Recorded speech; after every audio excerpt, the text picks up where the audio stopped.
May bawi up All you? right. Okay. Oh shit. Cold We're open. Look at live. that.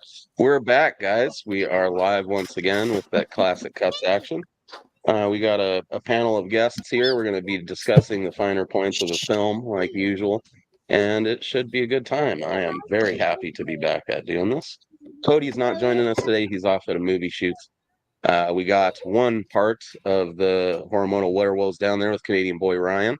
We were supposed to have Abby with us, but she was unable to join. Hopefully, she'll be up in the live chat at some point.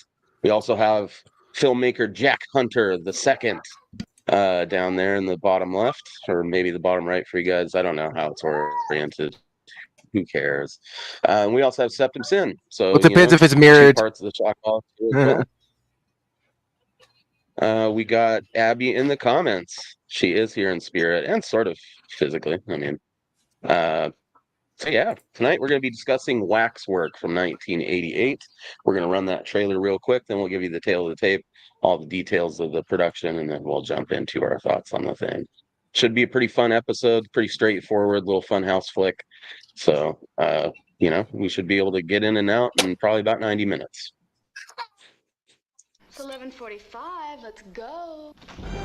Imagine, if you will, an exhibit in fear. It looks a little spooky, boys. You think we should do this? A place that appeals to your deepest and darkest fantasies. Ooh, scary. Your fascination with ghosts, monsters, and the many unearthly elements of the supernatural. Welcome to the Waxwork. Look, And this is killer. enjoy, Wow, the glasses from Nutty Zombies from Hell. lose yourself in it. Would you like a closer look? Really? But whatever you do, don't step over the rope. Welcome, my dear. We thought you were too tired to join us. All right, I'm hypnotized. Hey, not so fast. Relax. Put on a cup of coffee. We'll talk about it. I want out of here, Sarah. I'm serious. Getting scared? Do I get a pretty woman in my illusion? No. No, I get a dork. It isn't real. Bravo! What the hell did you kill him for? He'd have been perfect.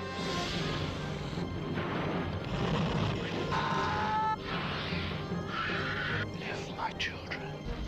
Live.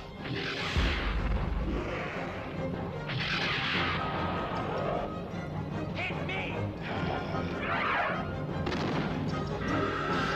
We still need two more.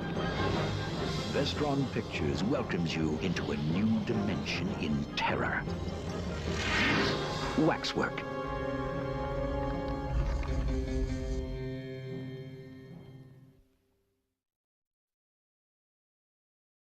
There it is. Waxwork, baby. This came out in 1988, as I mentioned. It was directed by Anthony Hickox in his directorial debut. Stars Zach Galligan, Deborah Foreman, Michelle Johnson, David Warner, Dana Ashbrook, and Patrick Mackney. It's partially inspired by the 1924 silent film Waxworks. All plural with that shit. It was written by Anthony Hickox as well. It was produced by Stefan Ehrenberg. It's got cinematography by Jerry Lively. It was edited by Christopher Sibeli with music by Roger fucking Bellone. It was distributed by Vestron Pictures, release date of June 17th, 1988. Had a budget of $3.5 million, according to Wikipedia. Only made back 800 grand of that, which is pretty fucking rough. But it's since attained sort of a cult classic status among a lot of people. It's a shame that Waxwork doesn't get a lot more attention. I think, it's kind of one of those cult classic movies that should have, in my opinion, been upgraded to just a legitimate classic with, the ease of access to the internet and everybody able to see it now. You can get a handy double feature with both Waxworks films on it from that Vestron series, the collector's series. I think I paid about $10 for that at Walmart. And it's worth having in the collection for sure. So we're going to jump into sort of, I guess, personal history with the film. We'll start with you, Brandon. Was this your first time watching Waxwork, or is it something you've seen in the past? Yes. Well, I know of it, but I've never seen it up until last night. I'm glad I did. I mean, it's kind of cool to be able to check it out. I like full moon stuff, and I believe this is full moon if I remember correctly. And I don't think it was associated with full moon at all. It just definitely has that vibe, though. It's it actually in feels my like notes full right there. moon. That's the thing; it feels like it to me. But but again, I've liked those types, and this one just is in general fairly fun. And it was good to watch as I went through. So, otherwise, yeah, I mean, it was just pretty cool to watch some of these things for the first time. I mean, though, would I have liked it better as a child? I'm not sure. I wasn't as big into horror as a child, so probably not. Right on, right on. What about you, Ryan? Is that this your first time with Waxwork? No, I've seen Waxwork on and off for the last few years. Can't remember how I was introduced to it, but just like Sin was saying, it definitely has that full moon vibe. Even the music kind of just has that Albert Band kind of thing going on with it. But yeah, I was looking it up while he was talking. It looks like, yeah, despite feeling completely like full moon, it's has nothing to do with Chucky Band. But yeah, no, I love this movie. I love the sequel. Good times. Just dumb 80s fare. Yeah, man, after you get through that like swing music murder opening and it gets into the opening credits, it really does kind of slam you with that full moon vibes for sure. That was like the first thing I wrote in my notes. I don't know, man. Even the swing music opening feels like Chucky Band. Oh man, I love that for some reason. The music playing while they're just roasting that guy in the fucking fire. It's good times. Stealing his trinkets, his occult artifacts. Well, you know, a movie's going to be good when it opens with big band jazz. That is true. That is usually a hallmark of an enjoyable picture right there. What about you, Jack? Is this your first time with Waxwork? The version I watched had Paris Hilton in it. I don't know which one y'all watched. Oh, you mean House of Wax? Yeah, I'm just kidding. I'm just kidding. No, I originally watched this later in 2020. Zach was on a podcast like when everyone was like streaming and stuff during the pandemic, and I bought the Blu-ray of 1 and 2, and I really enjoyed it. Zach actually introduced Blamed at my movie premiere on video, so that was really cool to know. The guy from Waxwork and fucking Gremlins, like hell yeah. I rewatched it this weekend, and I started the beginning of part 2, and I mean, I know we're not talking about part 2, but going from part 1 to part 2, it's like night and fucking day. Two totally different movies, and for a film that only grossed $800,000 on a $4 million budget, pretty shocking to get a fucking sequel. The math isn't mathing, like what? Yeah, I mean, it was clearly a passion project, I think, for this dude. I'm sure he had an attachment to it, given that it was his directorial debut, and I'm pretty sure that Hitchcock's directed the second one too. Yeah. Yeah, he did. I'm not sure. Yeah, he did the second one and Hellraiser 3 back to back, which is pretty cool. With a vampire movie sandwiched right in between these. And he also did Warlock the Armageddon, which a lot of people don't like, but actually I enjoy that movie quite a bit. I'm a Warlock 3 apologist. I don't think it's that bad. I think there's like that lame fourth one that I don't remember liking, but Waxwork's a movie that I found out about in high school. I used to have this friend named Keegan. He's been mentioned many times on the show because that dude used to hook me up with duped tapes where it would be like a couple of different movies on just a Memorex fucking VHS tape. And this was one of those times. I forget the movie that it was paired with Waxwork on there, but Waxwork was clearly the favorite of the two. So I remember fast forwarding to the point where Waxwork started on that tape many a time.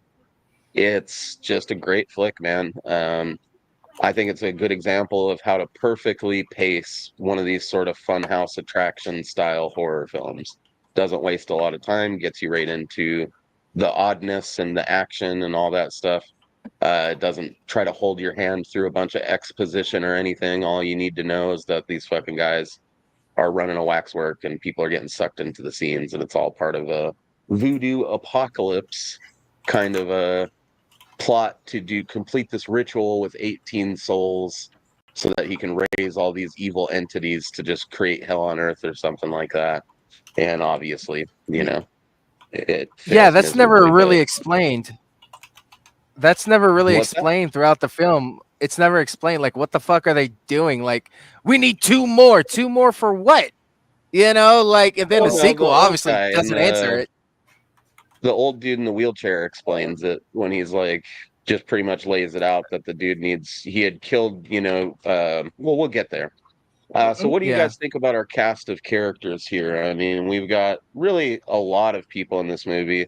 There's several appearances by several recognizable folks. Like Abby said, it does have a great 80s cast. David Warner being right at the top of the list. He's one of those guys that's like, he always reminds me of like a Nazi that you want to like, like he would be that dude in a movie. I'm pretty sure he's played similar characters to that. Every time I see him, I'm always like Titanic and fuck you, David Warner. Like that. Well, Like there you fuck go. you for trying to do that. That's what I put him with is, but yeah. So our main character was what were you gonna say, Brandon? No, I just agreeing. Yeah.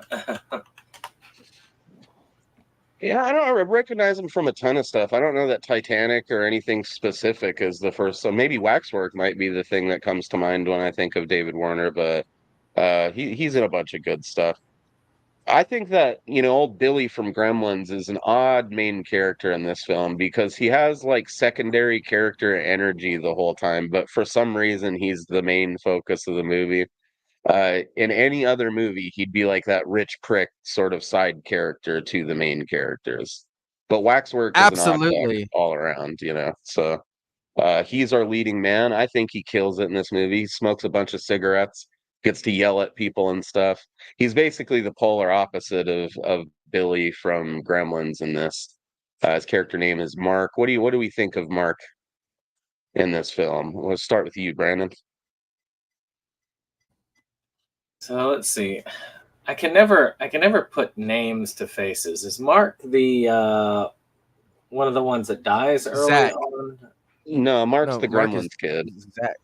Okay. Zach. I mean, to me, it's a typical trope that you got your cool kids, and you got you kind of cool kids that are like the wise guys that stand by, as a friend of mine used to call them, and then you got your one jock character. So, as far as characters go, I think he's fine. Like I said, I just think it's weird that he's the main character. In most other traditional casting scenarios, the type of character that he is in this would be like that rich asshole friend to the nice guy main character. But he's just a rich asshole, and he gets to take the lead in this. I think it's pretty great. What about you, Ryan? Do you have any thoughts about old Billy from Gremlins and this shit? Sorry, guys. Just give me 30 seconds here. I apologize. The fam just got home. I'm just touching base. Oh, with no them. problem. Well, we'll circle back around to you. What about you, Jack? What do you think of old fucking Billy's performance in this? Zach's character, Mark. Yeah, he's Mark in this movie. Yeah, I think it was great. He played the snobby a little too on point, like the total stereotype. And then, I mean, he played it very well, but it was just like too much, I'd say, in the beginning. When they're eating and he's like looking around the flowers at his mother, and he's just like, yeah, I don't know. It was just a little too on point. And then what? Y'all be nice. Just put that shoe there. Okay. And then, damn it, kids. Yeah. I did not like the way they did his character development, because by the end of the movie, he's the exact opposite of how he was when he's first introduced. I did not like that. I think it was his character development was rushed, to say the least. He ends up being a snooty guy that would, he'd rather in the beginning would rather buy the wax museum to going to I don't want it. Like, I don't know. It's just I didn't like his character. Yes, he was in that Mouth of Madness. Yes, that was a classic Craven. Oh my god, classic. But yes. Yeah, that's fair, dude. I mean, the movie, there isn't really much character development in the film, but what is there is kind of rushed because of the fast pacing of the film, I think. They weren't trying to spend a bunch of time watching these characters develop. It's really just about getting them in there, getting them interacting with the wax scenes and having cool stuff happen. It's just about Yeah. a bunch of oddness is really what's going on in the movie. That whole opening scene with him and his mom, where he's bitching about wanting his caffeine and she's not letting him have any till he's a big boy or whatever, and how it's like she's reading the newspaper and he's reading a comic book. Yeah. I love it. It's so strange, Yeah. In my head canon, I like to think that this movie takes place in the same universe as Society or something. It's got some of those vibes going on with it as well. What Yeah, about I you? actually get the opening to What do you this think? and the opening to Society mixed up in my head most of the time. Right? It's got a very similar vibe. Like I could fully buy that these events with the Waxwork are taking place in like a few blocks over from where all the shit's going down in Society. What do you think of old Zach Galligan in this movie, Ryan? I don't know why I want to keep calling you Brian tonight. It's okay. It's actually, if you watch our most recent episode, we have a bit of a joke about that. I'll be But getting to that. I agree with Jack for the most part with what he was saying there. Like Zach Galligan in this, I mean, he's good, and there's nothing wrong, I'd say, with his acting per se, but yeah, the character makes no sense. The character basically has an arc solely because the movie needs him to have one, and he needs to be our hero by the end. There's nothing that happens to him or his character to really change this much about him. Like, he still could have been, let's face it, he still could have been a prick at the end of the movie and still wanted to kill everything in that museum. Like, he didn't need to become such a good guy. Like, I liked him being the prick for the first, third of the movie. I'd wish that had continued. And he they just should have saves leaned the day into and then goes, saves the day and then goes back to giving his mom shit for not giving him caffeine. That would have been fine. Right. And at the very end, he could have said something really quirky. They could have done that, being like, and Mom, where's my caffeine? And smile to the camera Gets and home fade to covered in black. blood. Just be like, Mom, I need my caffeine. I'm a big boy now. Yeah. You should have just walked in and fucking chugged a whole pot of coffee and just tore up a newspaper. That would have been awesome. Yeah, it's like, they got so swept up in just creating oddness with this movie, and it does feel like about halfway or 2/3 of the way through the movie, they remember, oh shit, we have to have like a hero in this thing. Yeah. And so then he just kind of falls the role, What do we think of Sarah? I got a question. Oh, sorry. Go ahead. No, go ahead. Well, no, I think is Sarah the original for this character, the girlfriend of Zach, Mark, starting out? No, she's just a friend. Like, he actually dated that China girl who's the crude chick, which we'll get to her. But Sarah's kind of like right. That's what I got a question about. Normal girl next door friend that's actually a kinky fucking weird fuck demon, on the inside. Yes. Hides it away, She's got her Marquise de Sade obsession that really just kind of hampers her involvement in the finale and causes more problems than they really needed. And secretly changes into someone else in the sequel, which is magic.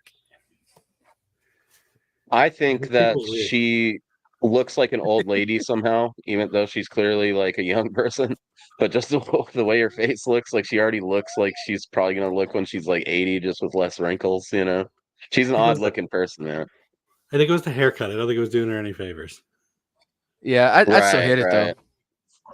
Yeah, I noticed Zach Galligan kind of looks a little bit odd too when I was watching this. Maybe because it was in just such crisp high definition and I watched it on the big TV, but his eyes feel too big for his head. I don't know if anyone else you know what has it is? ever noticed Actually, that. it's the hair with Zach too. His hair's cut so short, he doesn't got them curls that he has in every other movie That he's is in. true. Yeah, he didn't have the Yeah. volume that Yeah. he had in Gremlins to the hairdo.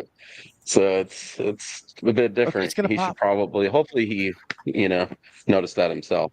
It's like when you see Wilford Brimley in The Thing, but he Not doesn't have a getting- mustache. That's it. You're done. Yeah, Wilford Brimley sans mustache is one of the more uncomfortable things I've ever encountered. It's not good. That's probably how he got the diabetes. He fucking didn't have the mustache, and he lost his protection spell or whatever from that thing. Speaking of him, I recently rewatched Cocoon 1 and 2. Fuck Great yeah. films. Cocoon's getting covered Classics. on Classick Cutz someday for sure. Oh, I think it was one I meant to Classic. do over the summer. so with So Sarah, what do you think of Sarah, Brandon? so yeah, Sarah as a character is not one I would have expected.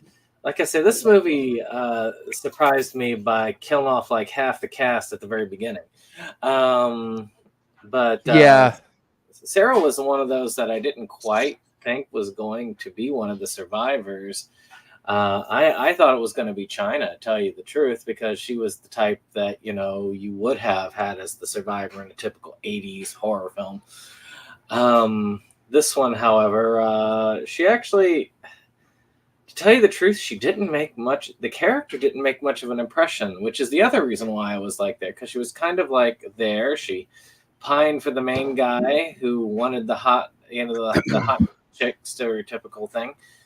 So it's just kind of it's interesting to see that character being the one that was one of the final girl, so to speak, even though there was a final guy as well. Yeah, I'm definitely got to watch that new episode you guys did. I did watch part of the opening at work where Ryan's out in the woods or whatever. Okay. And I knew that it was something I needed to save till I got home so I could properly enjoy it. Yeah, I agree with you, Brandon. I think that that Sarah is one of the more creative things that this movie does.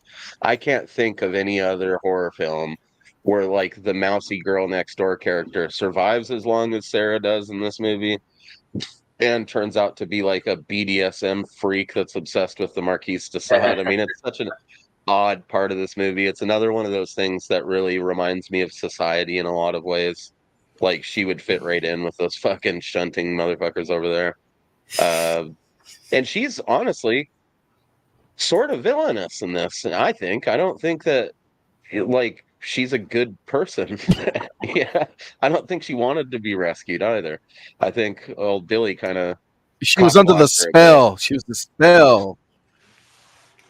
She was under something. Yeah, but she was getting all tingly in the fucking attic just finding the Marquise de Sade book. Like, she clearly had some issues that had nothing to do with the waxwork going on in this, That was the reason why it was so hard for her to break the spell, is that she was so obsessed with it. There's something that isn't quite right about somebody who is that obsessed with Marquis de Sade. She might be the kind of... she was... She'd probably watch Sallow and be like, Sallow is a good, wholesome film. I like it. Yeah, she was going to end up in a sketchy dungeon somewhere regardless of the events of this film, What about you, Ryan? She must have... Throw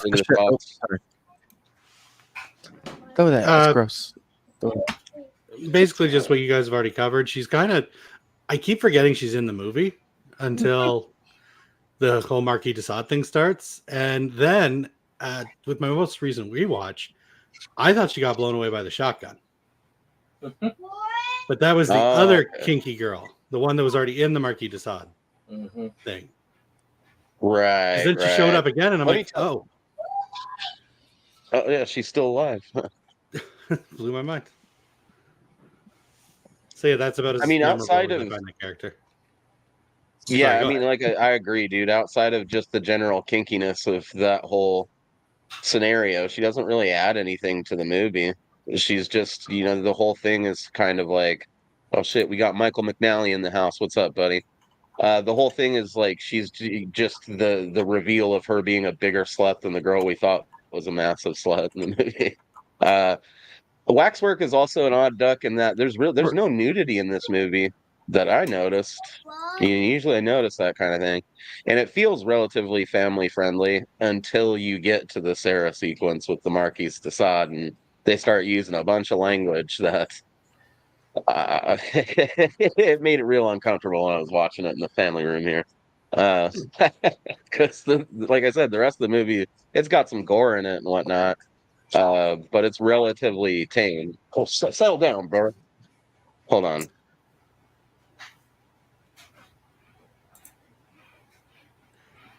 Anyways, More violent than bloody. I guess let's talk about China. Our typical bad girl character. You get a lot of characters like these in horror films where they're kind of vaguely slutty and foul-mouthed a little bit and hotter than they have any business being. She kind of looks like Winona Ryder if she was like an 80s bimbo.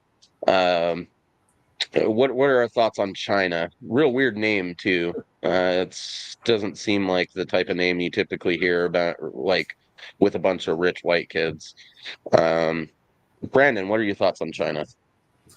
Well, China, I don't quite get why she hangs out with the group, but she is, because she's clearly, playing the popular girl. She's definitely got that 80s hotness down. And at the same time, I do think that, again, she's one that I thought was going to be our final girl, or at least last longer than she did. Like I said, the movie does fight a couple of the tropes that I thought were interesting in these types of films. Because in most films, they would have dragged it out a little bit longer, kept those two friends alive, and killed them off more slowly. Yeah, Waxwork doesn't fuck around. I mean, it gets you right into the weirdness, and you lose, like you said, half the cast immediately in pretty spectacular fashion, which we'll get to. But yeah, I mean, I don't know. This movie, that's why I think it's kind of underrated, man. It does a lot of things that other horror movies don't do, and it does it in a weird way, and it's got just a fun vibe to it. It doesn't have a super satisfying story with a bunch of character and plot development. No, it's just, a funhouse attraction type flick where you're just in there watching cool shit happen. But I just think it's so odd that it hasn't gotten like more increased fandom in modern times. It's strange how that happens sometimes, Ryan, what do you think about China? So yeah, again, thought she lasted longer. Every time I watch this and she gets sucked into the vampire thing, I'm always trying to remember. I'm like, okay, how does she get out of this? Because this is way too early for her to die, and I'm like, I can't remember how she get. And then of course I'm like, oh well, she fucking doesn't.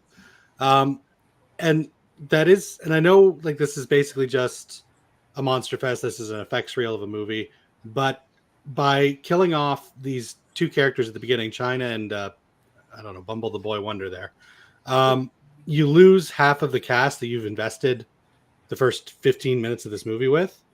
And the movie, to keep a body count going, the movie has to introduce new characters after this half-hour mark, and we're left with like the detective, the older guy. Yeah. This butler turns out he's got a bunch of friends. Several random kids that just show up just to be pushed into Waxwork scenes, They kill off random people just to kill them off so they can say, oh, Butler, you shouldn't have killed these people off. We needed those too, Exactly. And so kill off the nobodies first. Like just make it so that the asshole football player snuck in and get him off there. Like don't kill off half our cast just to now force us to, because China was way more interesting than football jock douchebag. I agree. I'm gonna put the best acting we got out of that guy was when he pounded the wall in the fucking phone booth. That was his contribution to the movie. I don't even think we get to see him die. Like some of those scenes later, they really are just filling body count. Like the dude pushes the kid into the scene, and then you just see him as part of the scene. You don't even get to see the sequence because we don't even know who the fucking guy is. Why would why would we want to watch him die? Like I think that's part of what makes Waxwork unpredictable, but I think it's also a symptom of probably how the movie was made. It was this guy's first movie, so I get the idea that they were just filming cool shit and keeping the stuff that they liked. And then at some point they realized, like, oh fuck, we killed half the main characters already. I mean, I suppose they could have moved things around and shot extra stuff, but again, directorial debut. Clearly, this is made by somebody that just really likes horror movies and got somehow like almost $4 million to make one. So he just did the best that he could. And I think that gives it a sort of scrappy, almost a low budget vibe to it, even though it is a pretty big budget movie by random 80s horror standards. Who else? Did we get anything from you on China, Jack? I had a very confusing question because apparently she's not who she says she is, and she's been a vampire for 106 years at one point towards the end. Like, Mark tries to save her. It never made sense. Like, it just, I don't know if that was an accident flub of a line, but I'm like, wait a minute. So was she in on this whole thing to bring him to the wax? Like, fuck. I think it was took on the persona of the character. Yeah. Yeah, I think it's supposed to imply that once they're made part of the scene, they're part of that story. Yeah, like they cease to be themselves, kind of a thing. So I guess all that's. Go ahead, Brendan. Sorry. I just wanted to say, just as devil's advocate on there, though I do agree with the take that I think that they should have had those characters last longer. I will say that killing them off in the beginning like that definitely set it apart from others in that genre. So, that's one thing about the horror genre that can be an issue, is that it's extremely predictable in its nature. And doing that, I just, sometimes I like something like that just throws you off your equilibrium. Because once those two are killed off, then you got to wonder, well, what about the other two? Are they going to kill them off? It's like the movie Feast, where you have the guy jump in and to save the day, and it's not really a spoiler because they kill him. They do it in the advertising, but you think he's going to save the day, and they just kill him off right away. So just rip his head off. Yeah. So it's I like it when they do fight the regular expectations, but at the same time, I would have liked to have known ahead of time that, why am I investing myself in these? Yeah, I mean, I don't know that Anthony Hickox did that on purpose to subvert expectations. I think it's just, like I said, a symptom of new filmmaker, just figuring it out, and things happened in a weird sequence, and he just went with it, because you'd be forgiven for being like, what the fuck? They left like the boring girl alive, but then it turns out she's a freak for real. So it's just. Maybe it was intentional. I don't know. Let's give him the benefit of the doubt. He's a genius. So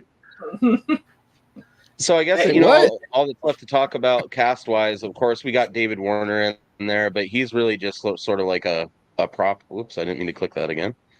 He's just sort of like a prop in the movie almost. He shows up like 3 times, says some cool shit, and then he's part of the finale. I get the idea he probably had better stuff to be doing, or I don't know what was going on. You'd think he would be in the movie a lot more, but he shows up at the beginning and then almost doesn't even show up again until like halfway through the movie. That's where half the budget went. It went to him. Probably. It really feels like they shot all of his stuff in like a day or something as well. So, I mean, of course, we could talk about how awesome he is in general and how just even having him in the movie for that little bit helps to make the entire thing. But that's sort of stuff that goes without saying. I do find Tony interesting, though. That guy, I feel like, plays the sort of goofball friend in a lot of movies. I feel like I've seen him in several things where he's basically that same character from this movie. I really like his whole Waxwork sequence where he ends up in the werewolf scene, which I guess, he's also a good way to segue into talking about the key scenes of the film. It's like he ends up in a really fucked up episode of Sliders with John Rhys Davies in there. And oh my God, I was just about to say that. Like that, it was like an alternate universe of Sliders. Like that was that was perfect. He's even Yeah. kind of wearing the same outfit because doesn't like whatever his Yes. name Arturo or whatever in Doctor. Sliders dressed Dr. just like that. Yes, Dr. Arturo. Yes, he does. He it's almost identical. He is in Twin Peaks. You're right. Yeah, that's I gotta figure out a way for us to cover Twin Peaks one of these days. I love that fucking show. I gotta watch it all the way through. I keep watching it 2/3 of the way and then stopping. What do you guys think of the werewolf sequence and I guess Tony in general? We'll start with you again, Brandon. Okay, it's a weird mixed bag for me. First off, Tony, if I thought that the other girl was kind of disappeared into the background, he was in the background right away. I had a hard time even realizing he existed until he was in the werewolf thing. But when the werewolf itself was why I thought this must be a full moon feature. I thought because the werewolf had this odd design to him, but it actually had a really cool design with the mid transformation, like of the other guy, of the other kid. That was a pretty cool effect. The werewolf costume though was well, interesting. It simultaneously sucks and looks cool. You know, like the face of it, I like, especially the close-up shot where it gets really close to the old hunter guy. You know, if they had just shot it a little differently so that we didn't have to see its crappy body. It's like got Shaggy DA vibes or something going on. And it just doesn't do it for me. But I do like the transformation bits. I think they should have leaned harder into that. But I don't know, man. You could be forgiven for not doing an overly elaborate werewolf transformation at this point in the 80s because so many things had already done it. So you're just going to be endlessly compared to those things if you did it at this time, you know? Like it was great, but it wasn't as good as American Werewolf in London. Yeah, or The Howling or whatever, you know? And it's like there was so much other weirdness they wanted to show us in this movie, so they just kind of truncate the transformations a little bit. But it's made pretty cool by Tony being like, as soon as it takes hold, he's like, "Oh man, this has gotta hurt," you know, like he just knows that it's gonna be fucking terrible. And thankfully, he's put out of his misery pretty quick. I don't know. Any other thoughts, Ryan? What do you got on the werewolf sequence? I had a question for y'all first, though. At the end of that. I don't know why I thought this, but maybe I'm the only one. But I swear the other one didn't get shot, and that the other one was just sitting at the table, like just chilling afterwards. That's what it looked like to me. So I don't know if that was anybody else. I know he got shot, obviously, which is why he's there. Because there's no reason why you'd be like, yeah, well, we're a werewolf hunter. I'm just going to sit and chill right now. I think I'm good. But I just wanted to add that. Yeah. I noticed it. I thought about it as well, and it's actually in my notes here somewhere. But I think that's some other new filmmaker shit. Like they didn't really think about it, and so they're like, "Oh, we've got to make it obvious that this is a werewolf scene for the context of the wax museum, so we can't have the werewolf just lying in a hairy lump on the floor. So I guess we'll just have it sitting at the table, you know." It's an odd choice. It doesn't make a lot of sense. It's just, I think, you know, one of those things. New filmmaker, right? So yeah, Ryan, you got anything else on the werewolf sequence? No, just mirroring basically again. The effects are good. The effects are fine. Get some of that classic 80s bladder effects going on with the face. Always a big fan of that. I do wish that Tony again was in the movie more, especially with the fact that he was the comic relief. That freaking line he drops where he's like, "Okay, did you guys put acid in my beer again?" And then he actually has to remind himself. He's like, "Wait a minute, I quit drinking." Yeah, that's good stuff. And it also implies that these guys have been fucking odd ducks to each other for a lot longer than the movie. But yeah, it's like, go ahead. I was just gonna say, who doses their friend with acid? You know, like bit of a nasty surprise. Yeah, but I mean, it does a good job of setting up what we're in store for. It almost feels like an anthology film. Yeah. With these scenarios, and I feel the werewolf is a good segue into that. It's not too long. Gets the point across. Jumps in. We're going to see some crazy shit. Cut back to the Waxwork. It really does feel like it might as well be an anthology film, but done very differently. Wherein instead of like cutting to the wraparound in between the segments, you're simultaneously existing in each segment and the wraparound all at once. You know, and then you got David Warner kind of as like your host of the anthology almost, who just pops in every now and again to say cool stuff and just be cool and wear Willy Wonka outfits. I love David Warner, but I like him anyway. See, and he's also one of those guys, like, I'm pretty sure he is British, but he's British in that way where you're not sure if he's British sometimes, or if he's just from one of those East Coast states where they're kind of British. You know what I mean? That's true. Yes. Very, very true. If you're a certain caliber of white person from the East Coast, you're closer to the British roots somehow because of your aristocracy or whatever. Yes. So you can't tell. It's kind of like how lots of people think Vincent Price is foreign or whatever, but he's just not. He's just like a high-end white dude from back in the day, you know? So, Jack, what do you got on the werewolf sequence? I think that my favorite part was John Rhys Davis in it.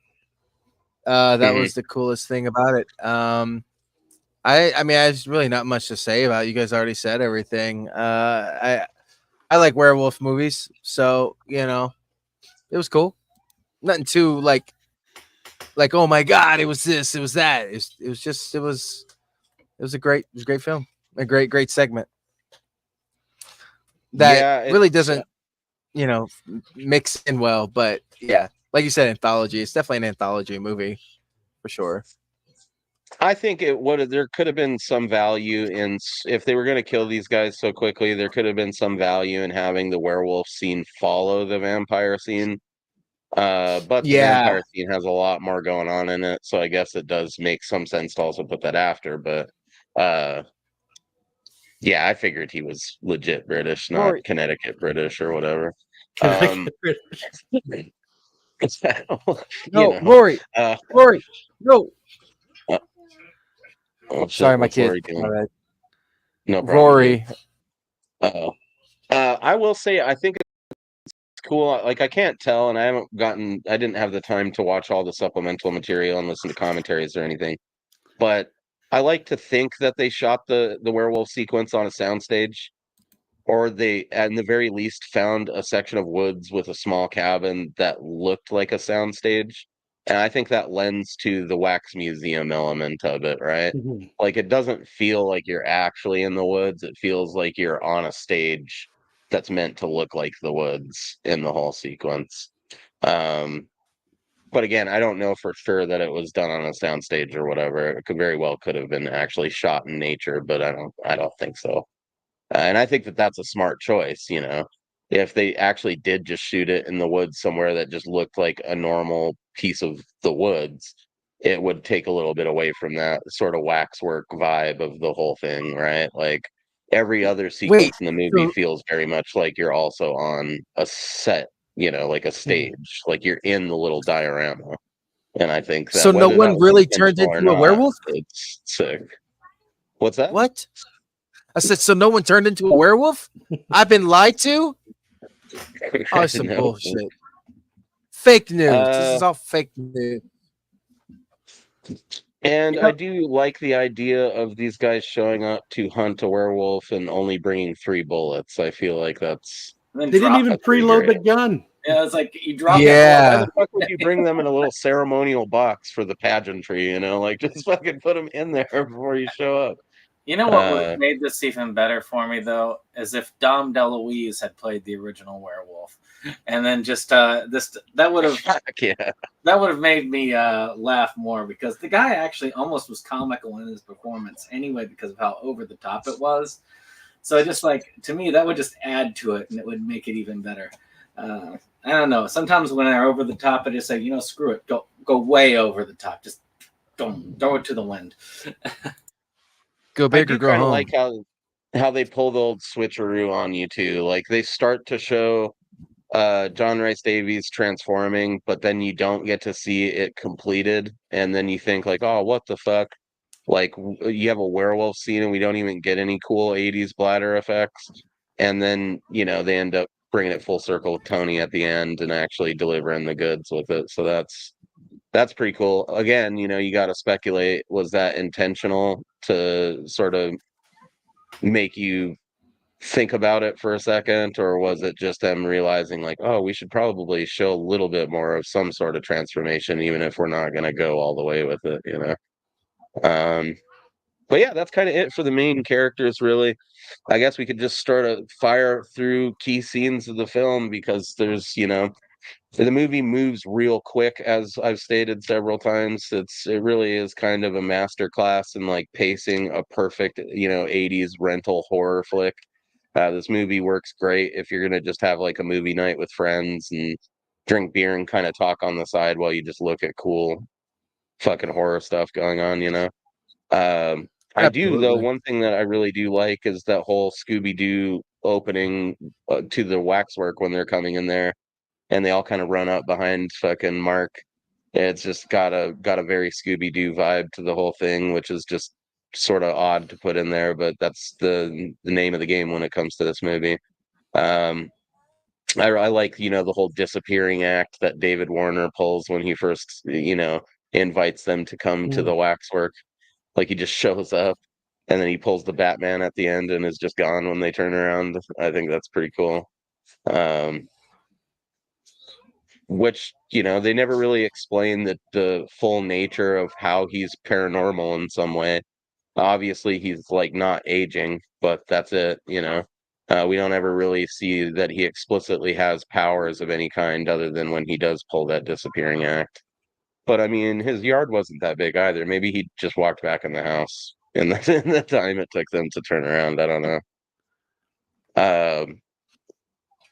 We got those random slow-mo shots during the football sequence, which I found odd as well, that they spent. I mean, there's like 3 slow-mo sequences that they show during that scene when they're watching the football practice or whatever. And I can't figure out why. Was it just that, they realized they could shoot really nice looking slow-mo footage? Because it did look nice, but they don't use it anywhere else in the movie, really. Have you ever noticed like how in a lot of these movies, when they do this, they've got the college kids and all of that, that they create it like none of them have ever really been to college, and that they look at college as just some sort of projection of high school, because that's what it felt more like, was just high school with a few less rules than an actual college. They even had the lockers and Yeah, like that, and I'm like,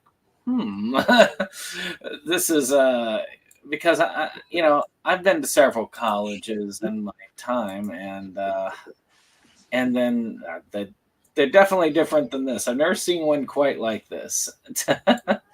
because the only thing that really makes you fairly certain that they're in college, other than their age, is the scenes in the classroom, because it's more like one of those college style lecture halls. Yeah. What my theory is that they probably had access to that lecture hall to, holy shit. That's what I get for doing it in the family room. Then. Sorry if you guys can hear a bunch of dogs barking and kids running. It happens. No, it's I think they had access to a lecture hall to shoot the classroom scenes, and then they had access to a high school to shoot the other exterior stuff. So that's quite literally, I think, what's going on. Is in the classroom, they were at an actual college. Outside the classroom, they were shooting at a high school. Because what college has lockers? Mine did. Did it really? Yeah. Actually, I was going to say my never college seen looked that. very much like that one. I didn't realize they were. I thought from the get-go they were in college, but then when the teacher gave a shit that Zach Galligan was late, that made me think, oh, maybe they are in high school. Now that I have, because number one, what college professor gives 2 fucks if you're late for their class? They've already gotten their money. And 2, right? Why was he a Nazi sympathizer? Dude, that was I weird. think he was a Nazi, dude. He even did That's like why the they had whole him hand teaching. raise thing. And I love that Yeah, too. that's By the why- way, he's got the flag and everything going, and it's him throwing his hand up in the air. That's where he's like, "Oh, I better hold myself back a bit, Oh, otherwise they're gonna Yeah, I figure think me he out." was so good at teaching the subject because he was there, bro. Yeah. I had a We got to college remember in the professor- 80s, World War II was only like 40 years before this, you know? So that guy realistically was probably like in his 20s or something when it happened, you I know? was gonna say if he was 17 or 18, that'd be about right. Yeah. Yeah, I had a college professor that would take 10%, 10 points off of your grade What's up, average Cody? if you were more than 10 minutes late to his class each time, which was not very, but he also had a no excuse policy. Literally, if you had a fever or a disease, you would still have to go to school, which I would think would be very interesting in 2020. I wonder if his policy included that, which would probably get him fired if he did. Hey, Cody. Probably. Missed you, guy. What else we got here? I like that super sick sign. I'm not sure whose house they're in when they're waiting to go to the waxwork either. It doesn't feel like Mark's house. It feels like they're just at some random place so they could have a couch to sit on and shoot that scene. But there's a sign on the wall, and it's just a neon sign that just says beer. And I want one so bad, dude. Like, not a Go on, branded Team U. sign, I was just gonna say, neon Timu. sign that says beer. Yeah, the Uh, Team U. what else we got here? Let me flip through my notes. I do like how we've got the tall butler and the little dwarven doorman, and their whole dynamic together is pretty sick. Like the tiny guy's in charge, and he kind of smacks around the big dude. We are sort of implied at one point that they are David Warner's son, or at least the tall guy is. With David Warner's unaging appearance, he could also be the father of the little dwarven fella as well. And, it's never really explained why he would be having these sort of abnormal children. But who cares? It's weird. It's odd. I like him. And the little dwarf guy has an adorable voice. If I had the type of funds, that little dwarf fellow is one of those guys I would hire just to go around with me on adventures and say things, with his sweet accent. I'm not sure where that accent's from. I don't know anything about the guy that played him. And it didn't feel like he was doing a character. I feel like that was his He was actual straight accent. himself. Yeah, Yeah. Abby might be onto something. Maybe that he somehow created them with his voodoo magic or his waxwork abilities and brought them to life or whatever. Which is something of note that we should point out as well. When they initially come into the wax museum or the waxwork, it's not really a museum. They end up seeing, holy fuck, was he really Alf? That's amazing. Hell yeah. That makes I did not sense. know That makes that. total sense. He looked like him too. This is me just Now that learning she that says Alf it, wasn't there's just a that puppet. those.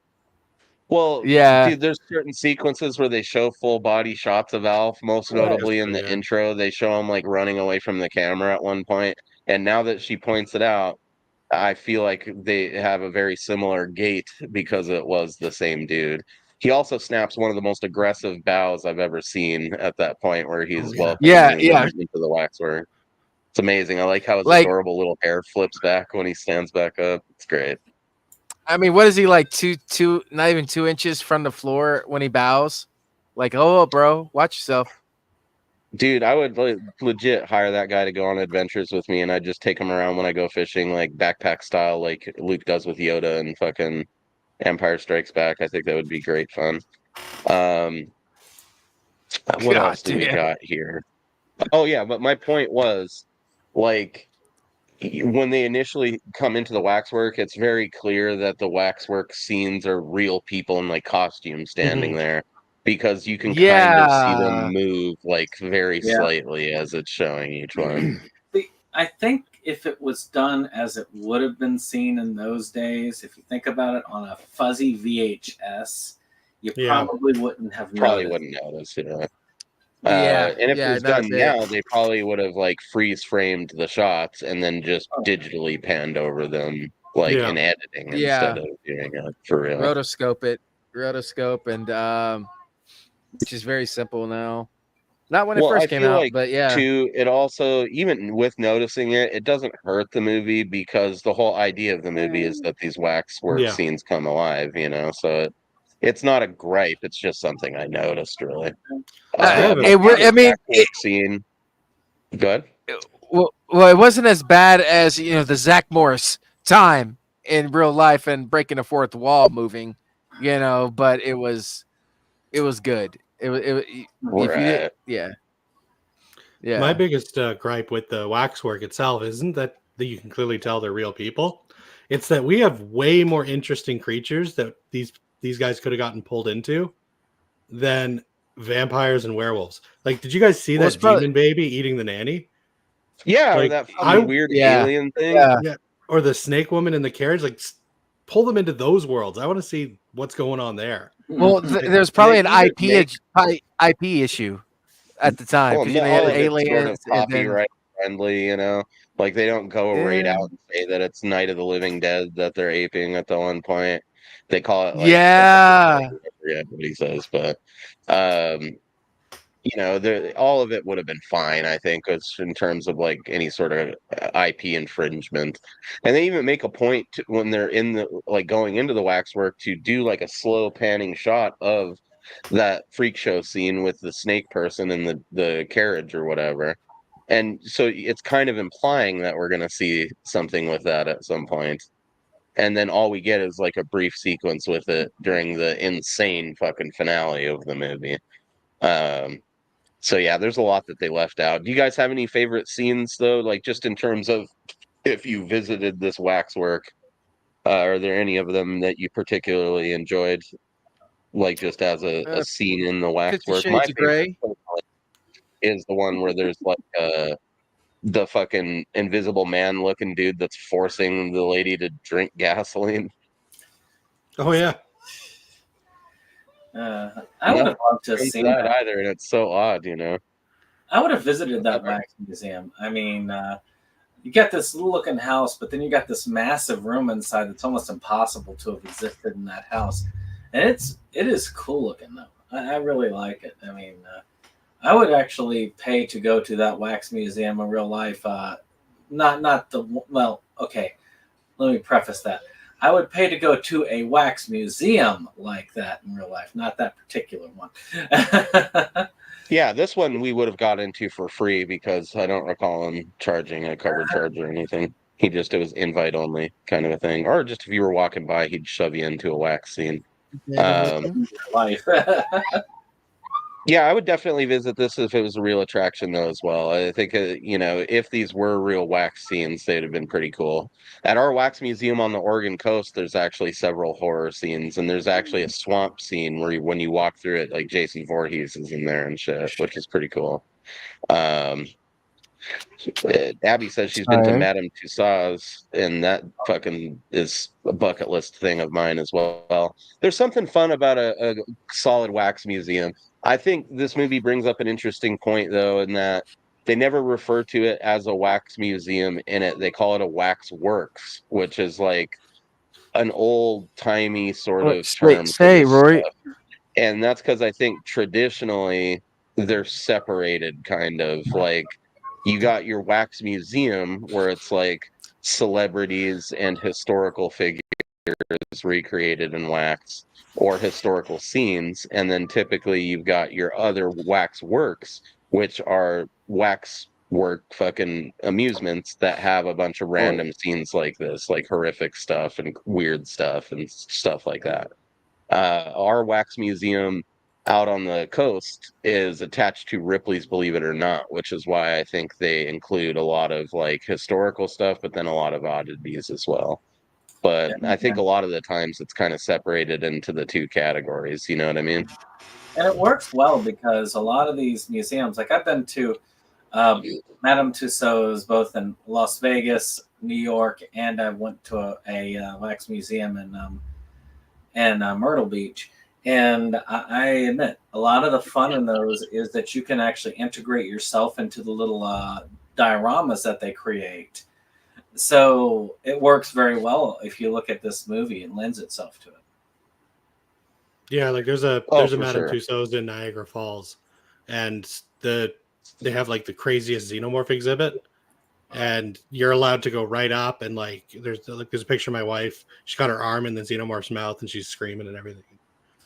I mean, Yeah, it's the same way at the Ripley's one.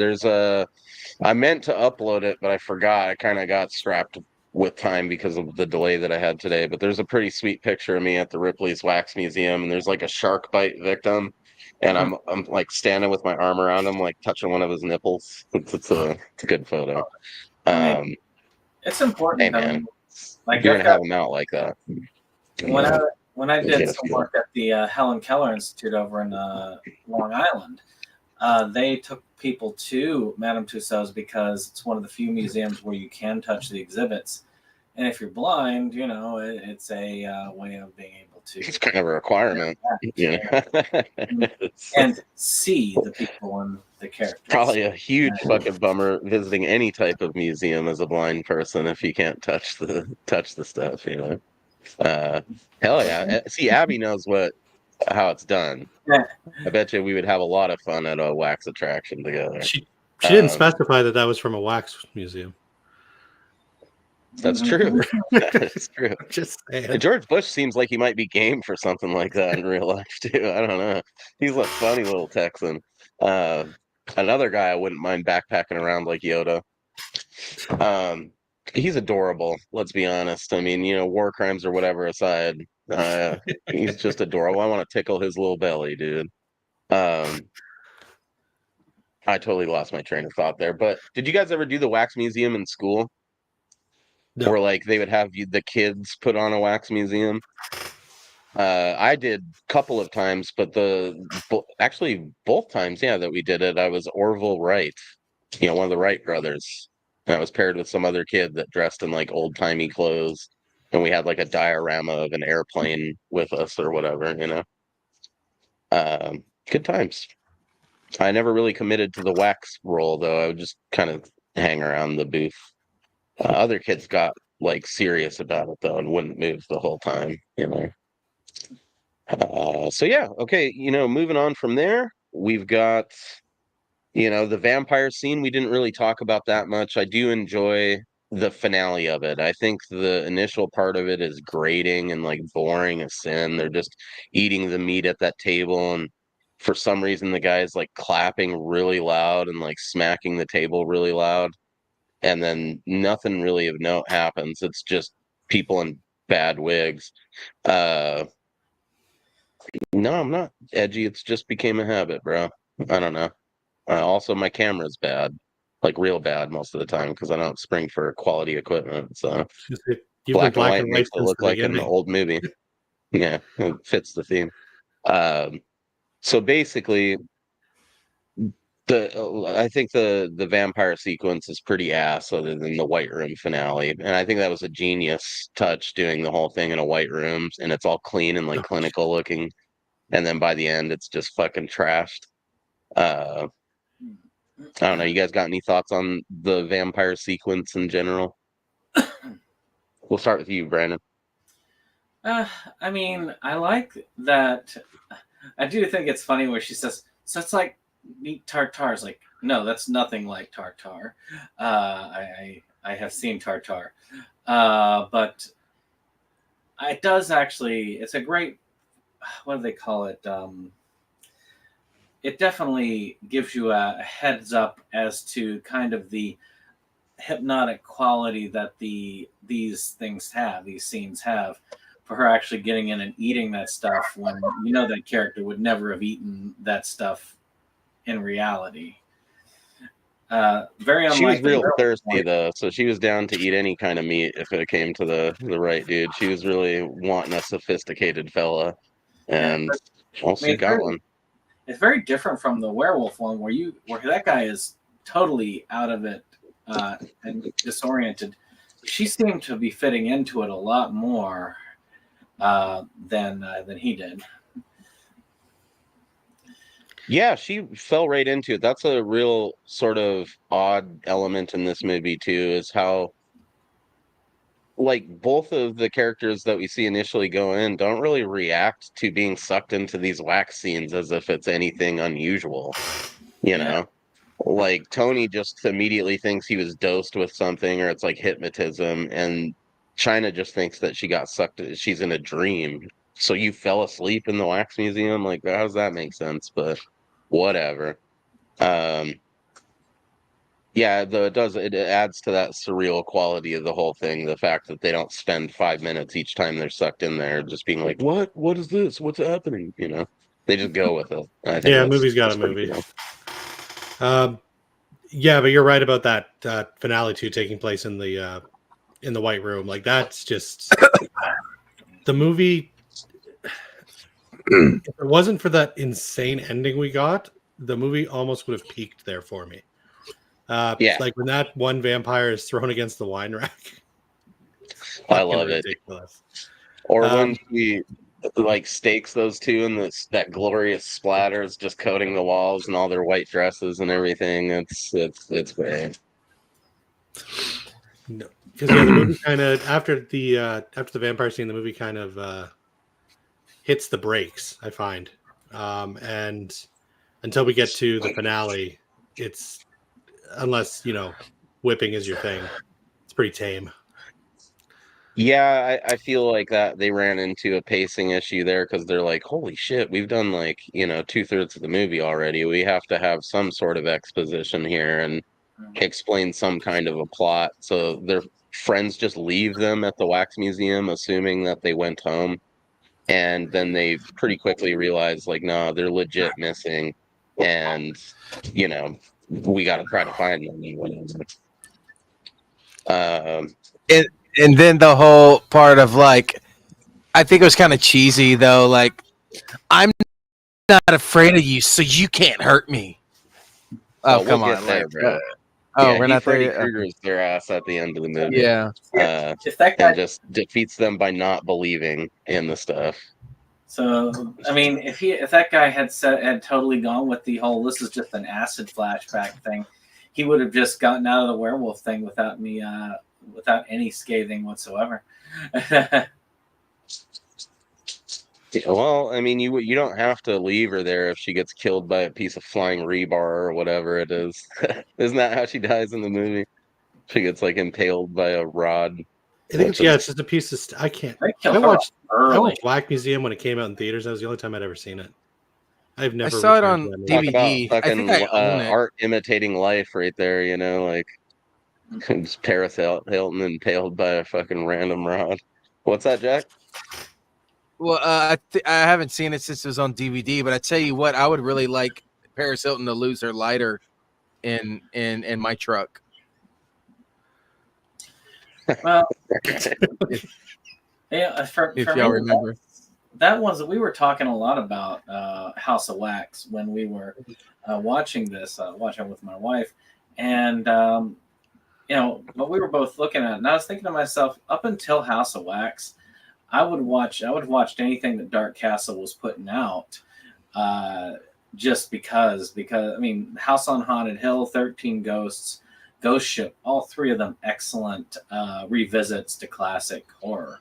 So, House of Wax was the first one I thought was like a kind of a stumble, but this one, however, very different animal.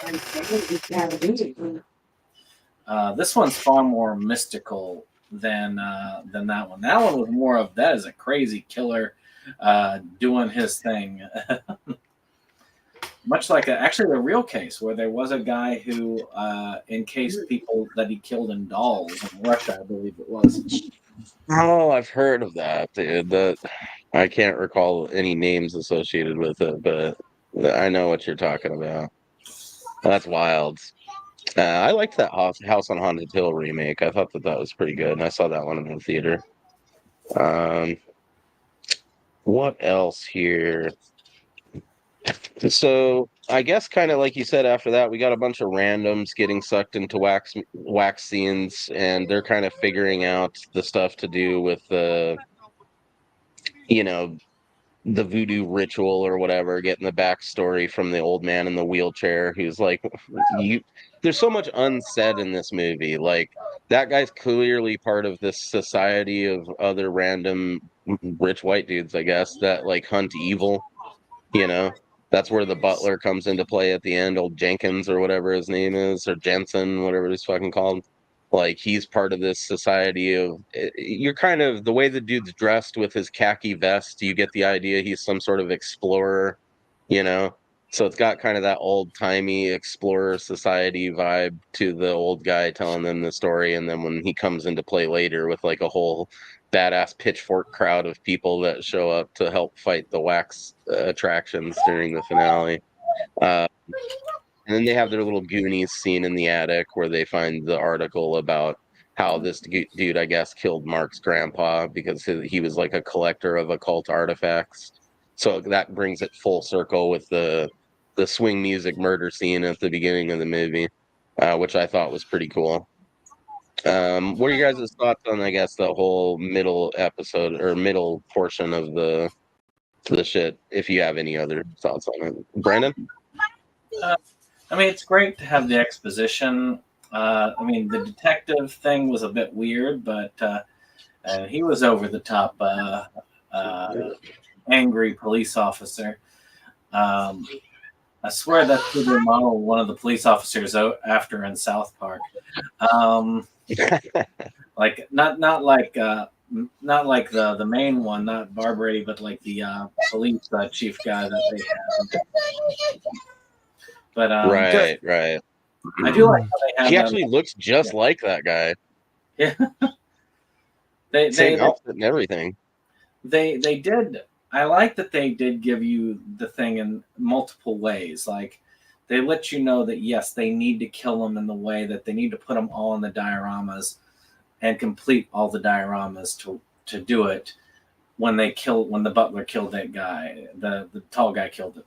I also like the fact that you have the really tall guy and the really short guy working side by side. That's a nice juxtaposition. But yeah. I do like that they've spread out the exposition. They gave you a dump, yes, but they did try to back it up with a couple other scenes here and there to kind of drive it home a little bit. But it can be missed. Right. As was discussed earlier, that can be missed. And I'll admit, I missed the very beginning because I was distracted. But I now that I'm thinking back to it, yeah, it all comes together pretty well. Yeah, as much of a sort of random mess as the movie feels like at points, they do keep it together by the thinnest of threads, you know? And there is sort of a clever, like, not explaining too much, leaving certain things unsaid. Like when the cop recognizes all these people from these previous missing persons cases, or the fact that the old man explains that they actually need 18 victims because 666 or whatever. So there was 12 people that were done in by this waxwork before the movie even starts, you know, which broadens the scope of it a little bit in a very subtle but clever way to make the events of the movie feel bigger than they are, you know. And I'm a fan of stuff like that. Like, you don't ever want to have like a serial killer movie where the serial killer has only killed the people you've seen killed in the movie. You want them to have a bit of a body count before you even start the thing. And for all intents and purposes, this is basically a serial killer film. You know, the dude's just using occult means to dispatch the victims for the purpose of causing this voodoo apocalypse or whatever. Yeah. I do like when he's yelling at the cop and the cop is yelling at him. There's lots of random yelling scenes in this movie. Like when he yells about the caffeine at the beginning and shit. Like, people just be getting randomly loud in Waxwork, or that guy smacking his hands together really fucking aggressively, or he's pounding the table in the vampire scene. Like, and maybe it's because I watched it with like headphones on, but it startled me every time that it happened in the film. Hey guys, I am gonna have to bounce. My kids are being very children-like, so I apologize. Just for throw your leaving. Favorite scene out there, man.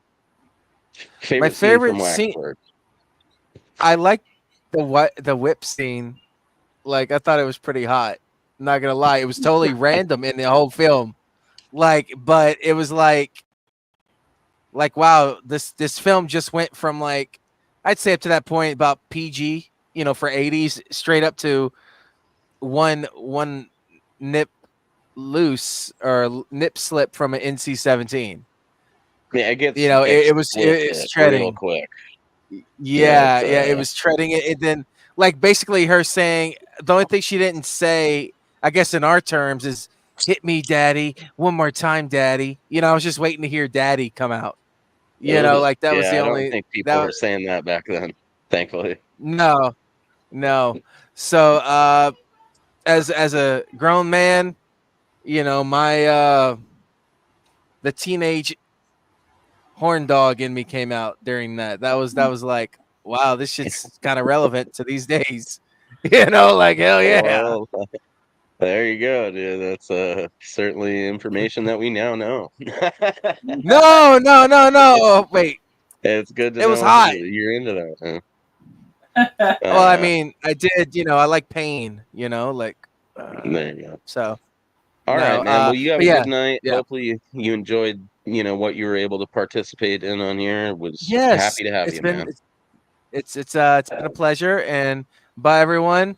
Keep rocking on, and I'll holler at y'all later. All right, buddy. You have a good night. You too. So where are we at here? There's a random cop that comes in after the first cop, and that first cop totally does look like the South Park guy, and the second cop looks just like Huey Lewis. So every time I watch this movie, I just hear a random Huey Lewis song during that whole sequence where that guy shows up. Um, and unfortunately, the power of love did not save him in this scenario. Um, but basically after the cop does his whole thing, he actually walks into a mummy sequence, which I feel is the weakest sequence of the film. Nothing really happens. There isn't any cool gore. We don't care about the cop as a character because he's a random cop that shows up 2/3 of the way through the movie. So it's just sort of anticlimactic. Ooh, he gets stuck in a sarcophagus with a random lady. Well, at least they can fill their time up in there somehow before they inevitably suffocate. It's better than being stuck in there alone, Or you could probably eat that chick and use her bones to pry open the sarcophagus at some point. I mean, you just got to get creative. I think it's just a gigantic waste of time, and it's about the only time in Waxwork where they actually legitimately waste time, I think. Because the rest of the movie's paced pretty well, like so so quick, one scene right into the next, and it's all satisfying stuff, and then you kind of get to that cop sequence and it's like, whatever. But true to the anthology format, usually there's one of the sequences that's kind of a dud. I don't know, do you guys like the mummy sequence, or is it just sort of filler for you? I mean, they really weren't all that badly trapped, because it's not like the mummy sealed them in the tomb. They just dropped it on. There's two of them. Between the two, there were enough people that they were able to open the lid with two people. So between two of them together, they probably could have used the combined muscle power to slide that off or get enough room to. You make a good point. Yeah. Cannibalism might not be required. I don't know why I jumped right to that. They did have that I didn't even think about them just opening it. They had that dangerous, poisonous boa constrictor in there, so maybe that was how they got done in. What about you, Ryan? What are your thoughts on the mummy sequence? Yeah, same as you guys. Probably the weakest one in the movie. I like the effects on the mummy. I like mummies. I wish we had more mummy movies. And not this Imhotep, I'm a mummy for the first 15 minutes and I'm gonna be, some dummy thick dude for the rest. Like I just want a mummy. I just want a shambling corpse that can, teleport itself and just pop up behind you and just, eat your face. Yeah, mummies are always particularly gross to me because when you think about fighting one, at some point you're going to accidentally breathe in some corpse dust, Exactly. And I just have a problem with pollen and dander in general. So I feel like if I breathed in that corpse dust off that mummy, I'd be done for. I'd be one of the early casualties in the film, you know. Monster Like I triggers an stab asthma him with attack. something and that cloud comes in my face and then he's able to just get me. I Yeah, don't know, definitely the maybe you weakest one. don't really like in the other Waxwork sequences, I guess with the vampire one and the final guy being the exception, but you get to actually see the monsters get vanquished or whatever. And in the mummy one, we don't get any cool like mummy destruction. They could have at least like unraveled it monster party style or something, and then a secondary mummy traps them in the tomb because there was two mummies right there. Yep. But I guess only one of them was animated. Well, you know, we don't even get the there. That's because he doesn't have another sarcophagus to push somebody into. So you know, That's true. He did just kind of walk out of an adjacent hallway, I think. Uh, actually, now like that's where'd that guy come from? You know? see another movie I was thinking of about this, and maybe this is another reason why I keep thinking Full Moon, because this really is like a Full Moon production. I was thinking of the movie The Creeps, you know, 1997. I could see that, like, where, because he said it's like it's a bit after the time we were supposed to be at. It's like, and then have all of them come back as just the little people versions of the monsters, like in The Creeps.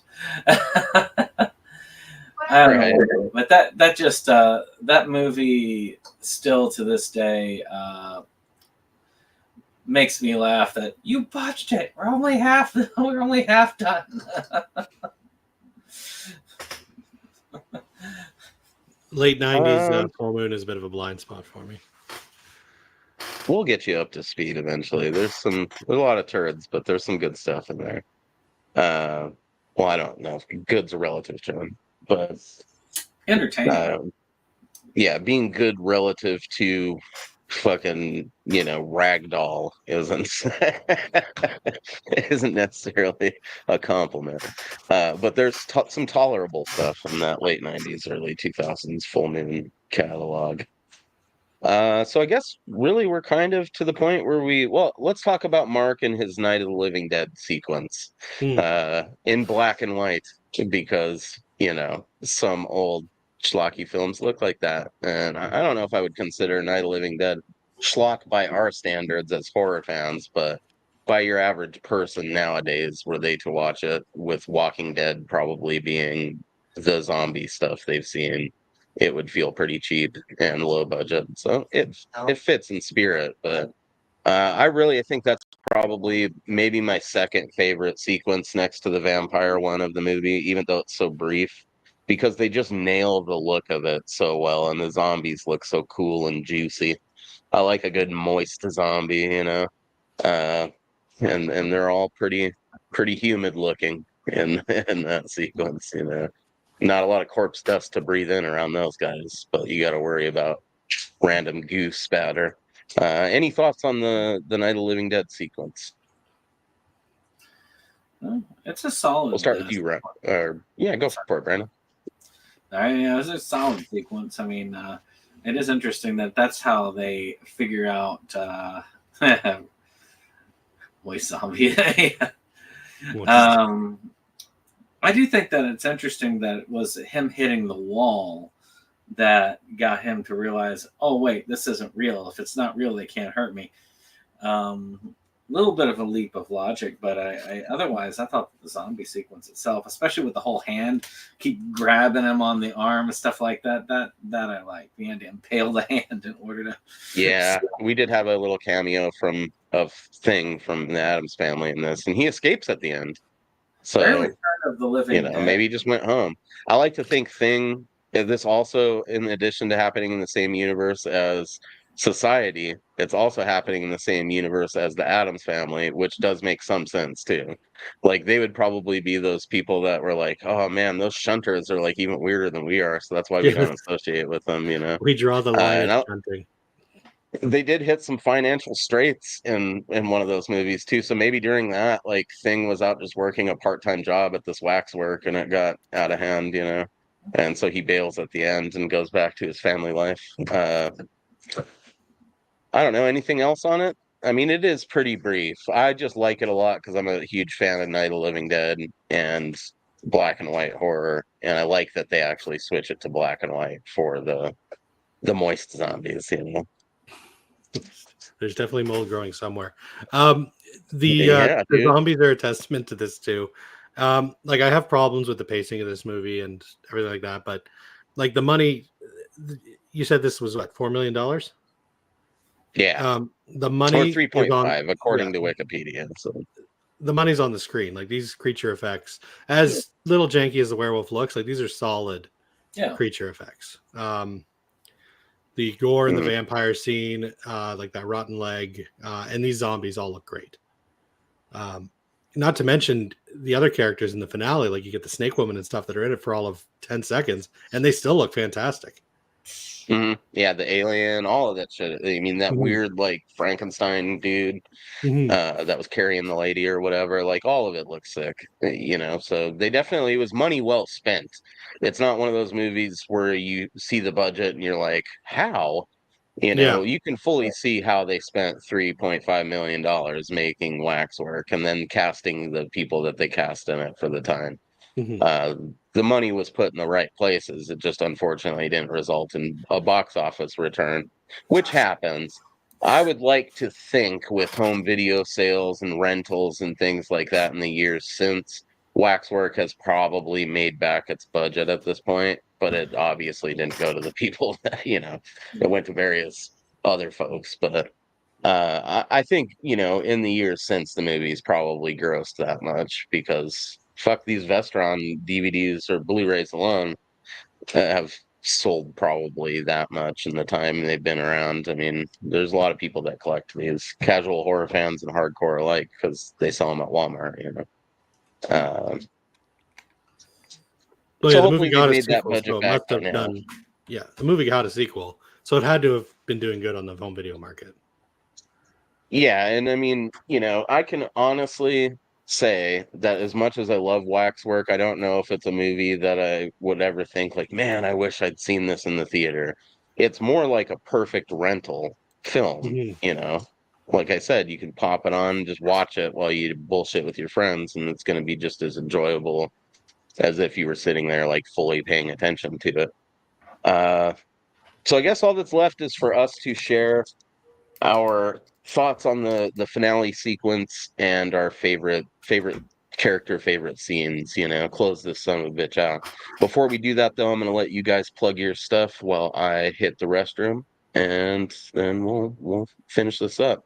So just tell the people, you know, where you're from, what you do, what you got coming up, what you got out there, kind of a thing. We'll start with you, Ryan. Go for it. Okay. Yeah, I'm Ryan. I am 1/3 of the Hormonal Werewolves. We have a YouTube show where we look at movies, new and old, good and bad, everything in between. We have a good time over there. We have a lot of fun doing it. And yeah, check that out. Hormonal Werewolves on YouTube. I also am part of the Scream Until You Like It podcast network, where I do the Amityville retrospective, where we are going through the entire Amityville catalog movie by movie and reviewing them. We are currently up to, at this point, we're hovering around that Amityville Vanishing Point, Amityville Toy Box phase. We're right, like we're getting into the meat and potatoes of the franchise. We left anything resembling the original timeline long ago. I was going to say, once it gets past a certain point, it just I really want to say that it was Amityville Death House that really truly marked, because that was Polonia's intro. Yeah, that's what really marked it. As of this point, the last episode that was released was Death House. We just put out a review for that one, and we actually wound up enjoying it a fair bit more than the last couple before that. As far as my stuff, I mean, I'm Septum Sen, versus the World. We're a small physical media channel. We like to do physical media reviews, pick up videos, a little bit of everything. Our big thing that we're working on now is we've got 2 projects in the kiln, one of which is the Versus Awards, which is our annual award show. We are putting that together all throughout the month, and it's going to show up on the 30th of this month. Already have the winners on board. We also have a series called, we call it Tabletop Horror, in a way, because it's where we do a sort of almost a similar retrospective, but of movies that are movies in the series that are based on like tabletop and LARPing RPGs. So the first season is already done, and that'll debut in October. Just trying to get a cover shot, which I think we're going to do once we've got the green screen stuff taken care of. And then finally, if you want to support what we do, I have directed and published. I'm actually in 2 Amityville films.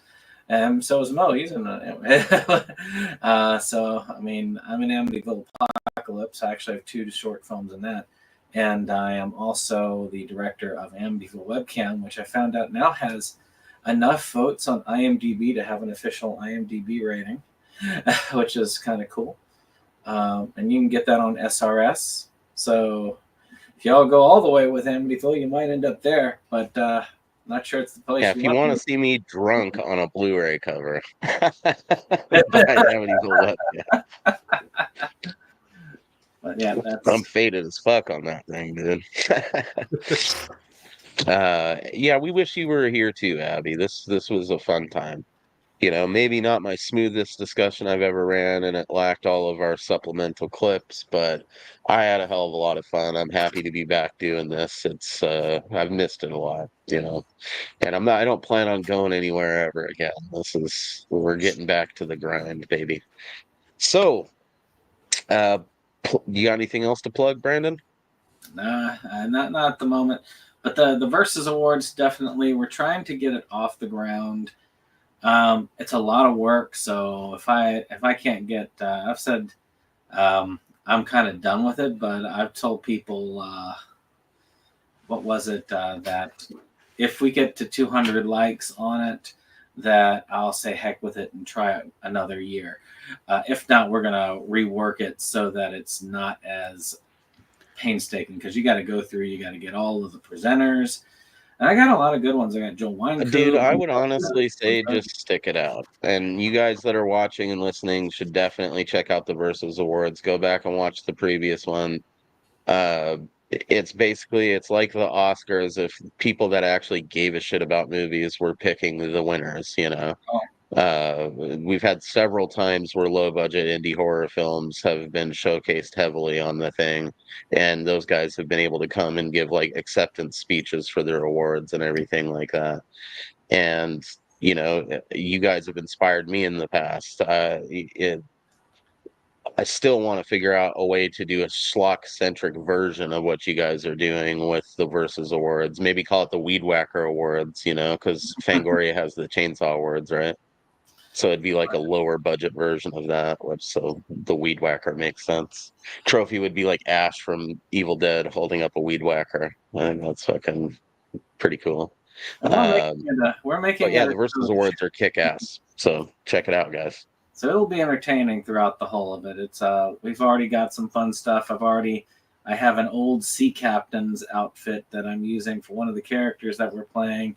It's gonna be a very entertaining and wild ride. Yeah, I hope you guys get those likes so that you don't stop doing it, man, because it really is a cool thing that you're doing over there. I'm Mosley. What I do is this. You guys know that, so nothing to plug. Just more of this crap. We are going to be back here next weekend, Saturday, 12, I guess, p.m. Pacific Standard Time for our discussion of The Dead Next Door, going back to those low-budget roots, baby. But for now, we got to talk about the finale of Waxwork, and it's pretty insane.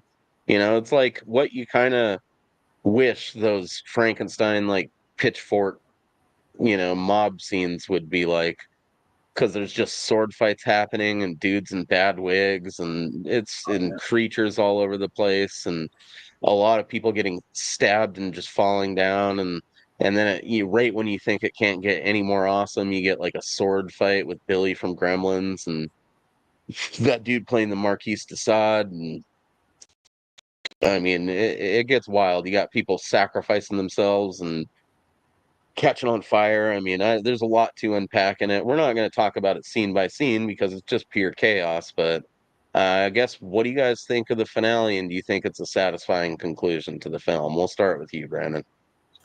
Oh, I enjoyed it. I even like how the guy in the wheelchair has his wheelchair like tanked out. I think that's amusing as all get out.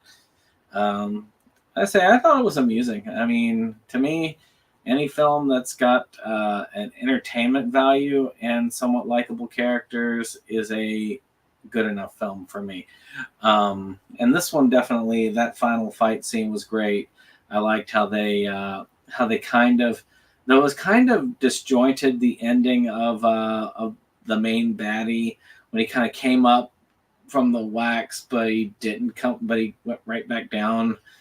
I thought it was a little bit disjointed, but otherwise it was very good. I enjoyed the whole thing. Yeah, what about you, Ryan? Sorry. Yeah, I mean, the finale is the highlight of the movie. You've got, I really feel that the people that created, what the frick is that friggin' movie with Thor? The horror movie Cabin in the Woods? Oh, yeah. Yeah, it's got Chris Hemsworth in it. I feel they must have seen this because the finale to that movie is basically what we get here. We get every monster coming to life. It's just absolute chaos. We got, like you mentioned, the dude in the fucking armored wheelchair. The butler goes out unceremoniously. It's just chaos. It's absolute chaos. I was not expecting it the first time I watched the movie that it was going to go out on this bonkers of an ending. And every time it's like you're a kid again, just smashing your action figures together. Like it's just so much going on. None of it makes sense. And then it just ends. It's smart enough to just end there. It doesn't carry, we don't get like a Lord of the Rings style 3 different endings afterwards. It's just chaos is over. We get Thing coming up out of the dirt, and boom, cut to credits. Yeah, Fantastic. You don't Waxwork even have time really to catch your knows breath. how to get in there, get the fucking job done, and then fuck off. Like, there's not a lot of drawn out elaboration at the end of this thing. It just is like, it was a fun ride, wasn't it? All right, see you later. Yeah. Yeah, Yeah. I pretty much feel the same way. I agree with both you guys. I think the movie, the finale is a high point in it. It definitely just gets insane. I'm a big fan of movies that end on an insane note like that. Like you've been building up to it with all this weirdness and craziness the whole time, and then the shit just goes off the rails. Probably my favorite thing about the movie, though, is the song that plays over the closing credits, where it's my party and I'll cry if I want to. Like it just fits the whole thing so perfectly, man. And I very much enjoyed drinking a couple of beers during that while it was ending there. So I guess we'll jump into our favorite character, favorite scenes. There's a lot of good scenes in this movie. Most notably, there is a couple of pretty chunky gore scenes, which kind of actually go the same way. So it makes me wonder if they didn't reuse appliances for them or whatever. Because you got the guy getting split in half by the werewolf, and then you got the vampire guy where she touches his head with the crucifix, and his body also splits in half. So it makes me wonder if they didn't just have that one thing built and then they reused it for those scenes. But either way, they filled it with hamburger meat and a bunch of goo, and that's all you need, really. I can't really think of any other gore though, other than in the vampire sequence, and that's mostly splatter, and it is glorious to be sure. Lots of cool creature effects and costumes in this. So in terms of effects and things like that, I mean, I feel like we've adequately praised most of that. Is there anything that I'm leaving out that you guys can think of before we jump into the favorite character, favorite scenes? Nope. Because my favorite scene is a gore scene. So I think we've pretty much touched on all that stuff. So yeah, we'll start with you, Ryan. What's your favorite character, favorite scene? Okay. Actually, favorite character and favorite scene are the same. Is a person in the scene. I absolutely love the old dude in the armored wheelchair. He's fucking hilarious. He's badass, and the way he goes out, just getting unceremoniously murdered by a fucking werewolf by having his head ripped off at the top of the stairs. He needed to pair up with the woman from Poltergeist. I don't know why. I feel like I could see them Oh, together. hell yeah. Zelda. Driving her out in the Heck 18th, yeah. man. The house is clear. And then he just backpacks her out on the wheelchair. I'm about that, dude. That needs to be in some alternate universe. I like to think that happened. That'd be pretty cool. My favorite scene in the movie is honestly probably that opening sequence where they're talking about the caffeine. Like if I had to pick, one favorite scene as far as like a moment that I think defines the oddity that is Waxwork, I think it's that kind of stuff, Much in the same way like the lady spitting up the hairball in Society is a good moment where you can be like, if you want the vibe of this movie distilled into a scene, it's that one, not the shunting, not anything else, the hairball. I think that gives you a good middle ground to go from for the rest of the insanity there. And I think the opening in this one does it. I love the Scooby-Doo vibes. I love, all of the sequences outside of the mummy one. My favorite character in the movie, though, is definitely the butler. There's something about old, what's it, Jensen or Jenkins or whatever his name is? Mark's Yeah, butler. Jenkins, yeah.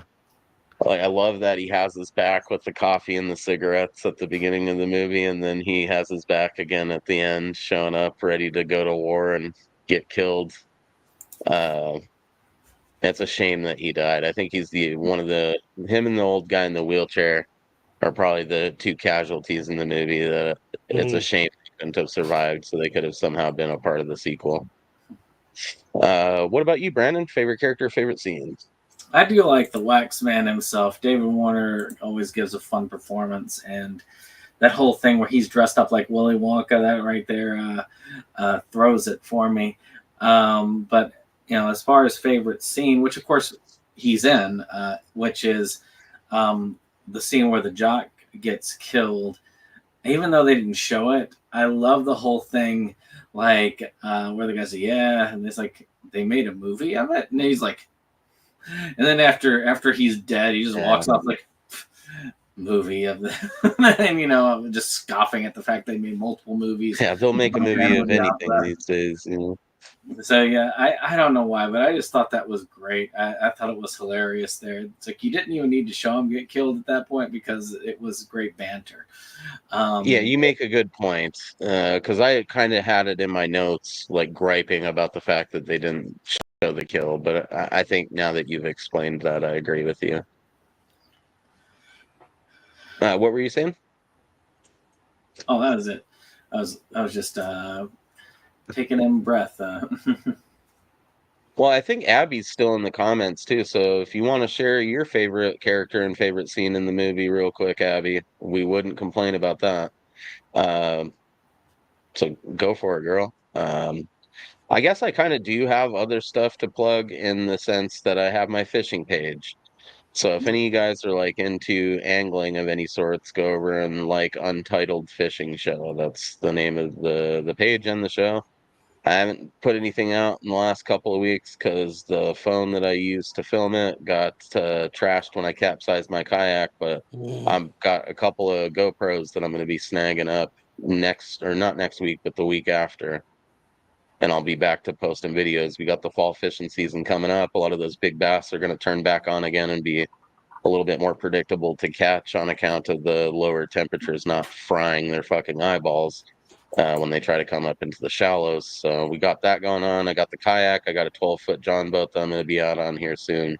And we'll be catching all kinds of cool stuff over there and possibly reviewing some beers. I think that's something I'm going to start including like an on the water review of various regional brewery stuff. So that's something you can look forward to there. Abby says her favorite character is Todd because he's the comic relief. Was his name Todd or was it Tony? I don't even know. At one point I thought his name was I thought it was Jack. Toby. Yeah. There he got. Maybe he doesn't even have a name.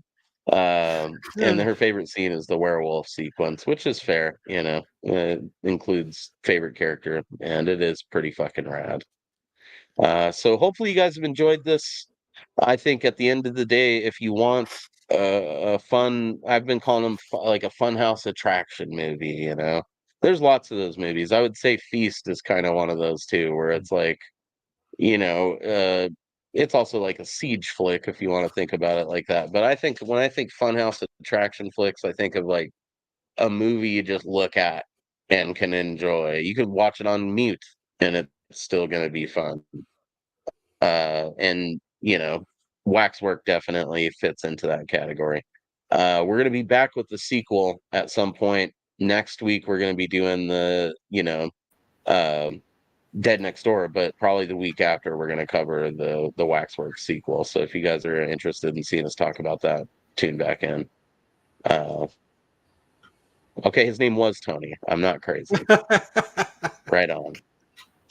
Be sure to subscribe to these guys' stuff. In the future, we'll be putting those links back in the description, so it'll be a little easier for you, but they're not hard to find on YouTube. Cheers. Thanks for watching. We'll see you guys back here next time.